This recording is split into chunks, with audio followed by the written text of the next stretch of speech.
Hi everyone, welcome to IQ academy.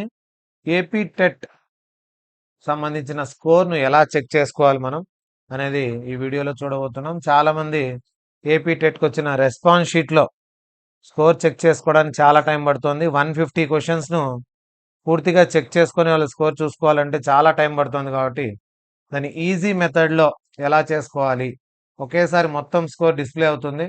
ఈ పద్ధతి ద్వారా ఎలా చేసుకోవచ్చు అనేది చూద్దాం. మీరు గూగుల్లో వెళ్ళి ఏపీ టెట్ అని టైప్ చేసి ఫస్ట్ ఏపీ టెట్ ఫిబ్రవరి 2024 అనేది కనిపిస్తుందా, దానిపైన క్లిక్ చేయండి. క్లిక్ చేసిన వెంటనే మీకు ఏపీ టెట్ అఫీషియల్ వెబ్సైట్ కనిపిస్తుంది. ఇందులో రెస్పాన్స్ షీట్స్ అని ఇక్కడ ఉన్నాయి. రెస్పాన్స్ షీట్ క్యాండిడేట్ లాగిన్ పైన క్లిక్ చేయండి. క్యాండిడేట్ లాగిన్ పైన క్లిక్ చేసిన తర్వాత మీ క్యాండిడేట్ ఐడి అడుగుతుంది. మీ ఐడి ఇక్కడ టైప్ చేయండి. క్యాండిడేట్ ఐడి ఉంటుంది, మీ ఐడి టైప్ చేయండి. దాని తర్వాత మీ డేట్ ఆఫ్ బర్త్, ఇక్కడ డేట్ ఆఫ్ బర్త్ అడుగుతుంది. 29/7 ఒక డేట్ ఆఫ్ బర్త్ ఇచ్చాను నాది. ఇక్కడ నా టెట్ ఐడి ఇచ్చాను. దాని తర్వాత వెరిఫికేషన్ కోడ్లో ఇక్కడ కోడ్ అడుగుతుంది, ఆ కోడ్ కొట్టాలి. క్యాప్చా అంటారు దీన్ని.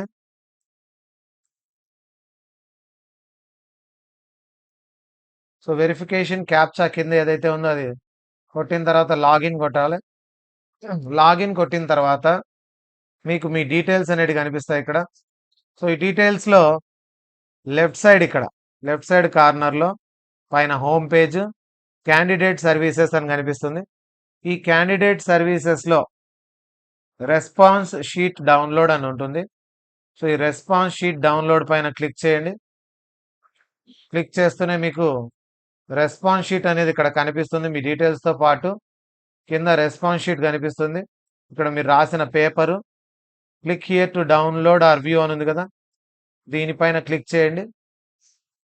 క్లిక్ చేసిన తర్వాత మీరు రాసిన ఎగ్జామ్ పేపర్ విత్ కీ, అంటే ఇక్కడ మీరు పెట్టిన ఆప్షను, ఇక్కడ వచ్చేసి కరెక్ట్ ఆన్సర్ ఇది కనిపిస్తుంది. పెట్టిన ఆన్సర్ కరెక్ట్ ఆన్సర్ ఇక్కడ కనిపిస్తుంది.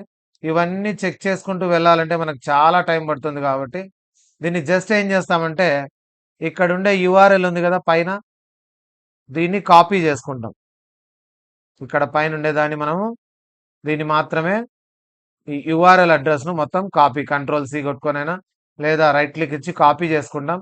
ఈ కాపీ చేసుకునింది మనం ఐక్యూ అకాడమీ కడప.com అనే వెబ్సైట్లో మీకు కింద లింక్ ఇవ్వడం జరిగింది.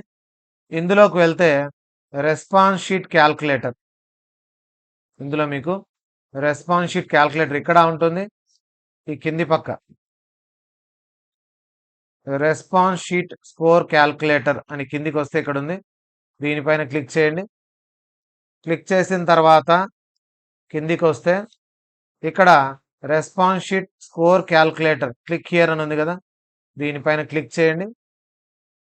క్లిక్ చేసిన తర్వాత మీ యూఆర్ఎల్ అడుగుతుంది. యూఆర్ఎల్ ఇంతకుముందు కాపీ చేసుకుని ఉంటారు, అది ఇక్కడ పేస్ట్ చేసుకోవాలి. పేస్ట్ చేసుకున్న తర్వాత సబ్మిట్ కొట్టిన వెంటనే మీకు కింద స్క్రోల్ చేసి చూస్తే, కిందికి స్క్రోల్ చేస్తే మీరు రాసిన డేట్, టైము, కాలేజు, పూర్తి డీటెయిల్స్ అనేది వచ్చి కింద మీ స్కోర్ అనేది వస్తుంది. ఇక్కడ స్కోర్ కనిపిస్తుంది కదా, ఈ స్కోర్ అనేది వస్తుంది. రిజల్ట్ స్కోర్ అని కనిపిస్తుంది. స్కోర్ అనేది ఇక్కడ డిస్ప్లే అవుతుంది. మీ మార్క్స్ ఎంత, ఈ స్కోర్, ఇక్కడ స్కోర్ అనేది కనిపిస్తుంది. మీరు ఏం చేయాలి, ఫస్ట్ ఇక్కడికి వెళ్ళి ఈ మొత్తాన్ని యూఆర్ఎల్ను కాపీ చేసుకోవాలి. కంపల్సరీ చేయాల్సిన విషయము, ఇక్కడ ఉండే యూఆర్ఎల్ను మనం ఏం చేయాలి, కాపీ అనే ఆప్షన్ వస్తుంది, కాపీ చేసుకోవాలి. కాపీ చేసిన తర్వాత మనం ఎక్కడ రావాలి, సో ఐక్యూ అకాడమీ దాంట్లో మీకు ఇక్కడ లింక్ అడుగుతుంది. ఈ లింక్ దగ్గర మనం పేస్ట్ చేయాలి. పేస్ట్ చేసి సబ్మిట్ కొట్టాలి. సబ్మిట్ కొట్టిన తర్వాత సో మీ స్కోర్ చూడండి, ఇక్కడ కనిపిస్తుంది. Section wise child development and pedagogy score, తెలుగులో ఎన్ని వచ్చాయి, ఇంగ్లీష్లో ఎన్ని వచ్చాయి, తర్వాత వచ్చేసి డిజబిలిటీలో ఎన్ని వచ్చాయి, టోటల్ స్కోర్ ఎంత. సో 150కి ఎన్ని కరెక్ట్ ఎన్ని రాంగ్ అనేది ఇక్కడ మీకు చూపించేస్తుంది. సో టోటల్ స్కోర్ ఈ విధంగా మీరు మీ పేరుతో సహా మొత్తం వచ్చేస్తుంది ఇక్కడ. ఎప్పుడు రాశారు, ఏ టైంలో, ఏ సెంటర్ పడింది అన్నీ కూడా వచ్చేస్తాయి. ఇక్కడ టోటల్ స్కోర్ కూడా ఇక్కడ డిస్ప్లే అవుతుంది. సో ఈ విధంగా మీరు ఏం చేయొచ్చు అంటే మీ టెట్ స్కోర్ను ఈజీగా ఏమీ కానీ కౌంటింగే లేకుండా సెక్షన్ వైజ్ స్కోర్ని ఇక్కడ చెక్ చేసుకోవచ్చు.